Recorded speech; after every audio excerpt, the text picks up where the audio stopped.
Cześć kochani, witam Was gorąco na moim kanale i zapraszam dzisiaj na pastę z awokado z tuńczykiem, ogórkiem konserwowym i jajkiem, czyli pyszne smarowidło do kanapek, wafli ryżowych czy chrupkiego pieczywa.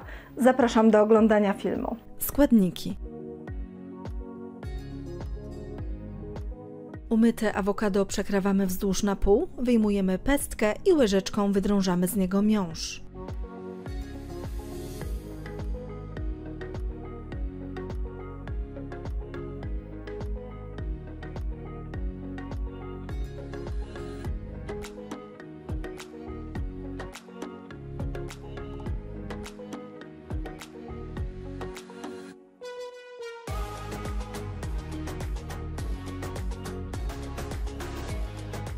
Wydrążony miąższ skrapiamy sokiem z cytryny, a następnie dokładnie rozgniatamy widelcem.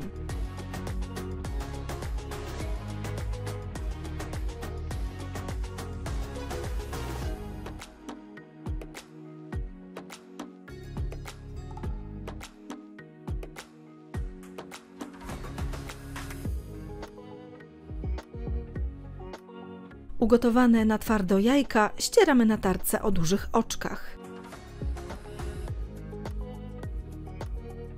Ogórki konserwowe drobno siekamy.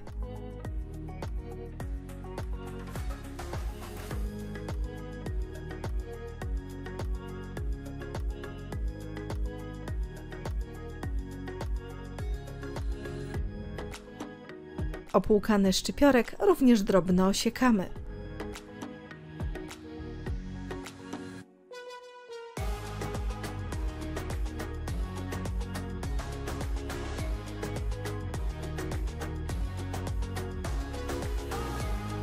Do miski przekładamy rozgniecione awokado, dodajemy starte jajka, posiekane ogórki, szczypiorek oraz rozdrobnionego tuńczyka. Na końcu dodajemy majonez, całość doprawiamy solą oraz czarnym pieprzem i dokładnie mieszamy.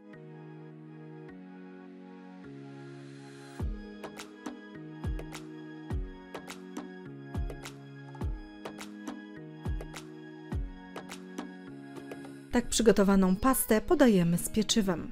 Po więcej pysznych przepisów zapraszam na mój kanał Smakowite Dania oraz na stronę smakowitedania.com.